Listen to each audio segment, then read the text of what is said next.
ગીતાના કહેનાર કૃષ્ણ છે, લખનારા વેદ વ્યાસજી છે.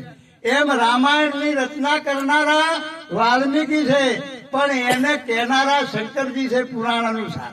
શંકર ભગવાન પોતે છે.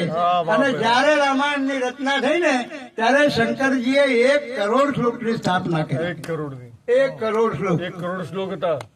હવે 1 કરોડ શ્લોકની એમણે રચના કરી ત્યારે એમના જે 3 પુત્રો, કોણ?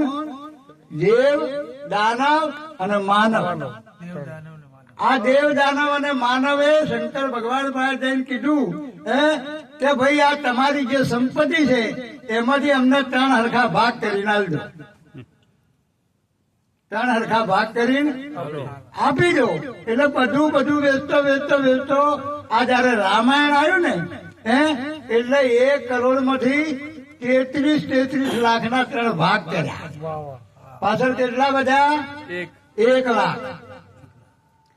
પછી એમને કીધું કે જુઓ ભાઈ આ તમને 3 ને 33 લાખ આલ્યા બરાબર, પણ ઘરપણમાં મા બાપ પાસે થોડું ઘણું તો રહેવું જોઈએ ને. 1 લાખ ભલે રહ્યા અમારા પાસે. થોડો સમય થઈ ગયો એટલે આ પાછા 3 જણા ફેર ગયા. કે પેલું જે તમારા પાસે વધ્યું હતું ને એના 3 ભાગ કરો, એના 3 ભાગ કરો.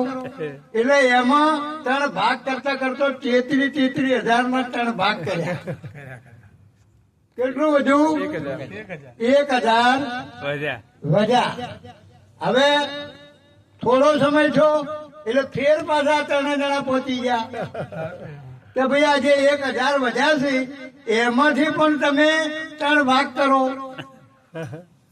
એટલે 33,000 1,000 ભાગ્યા 333 ના 3 ભાગ થયા.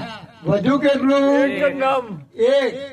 છેલ્લે પછી આરે કહેતા કે ના 1 વધુ ઇલાજ ભાગ કરો પેલું કે ભાઈ હવે 1 ના ભાગ થાય નહીં. આ દુનિયામાં બધું વેચાઈ જાય પણ એક તત્વ વેચાય એવું એકમ બ્રહ્મ દ્વિતીયા નાસ્તિ.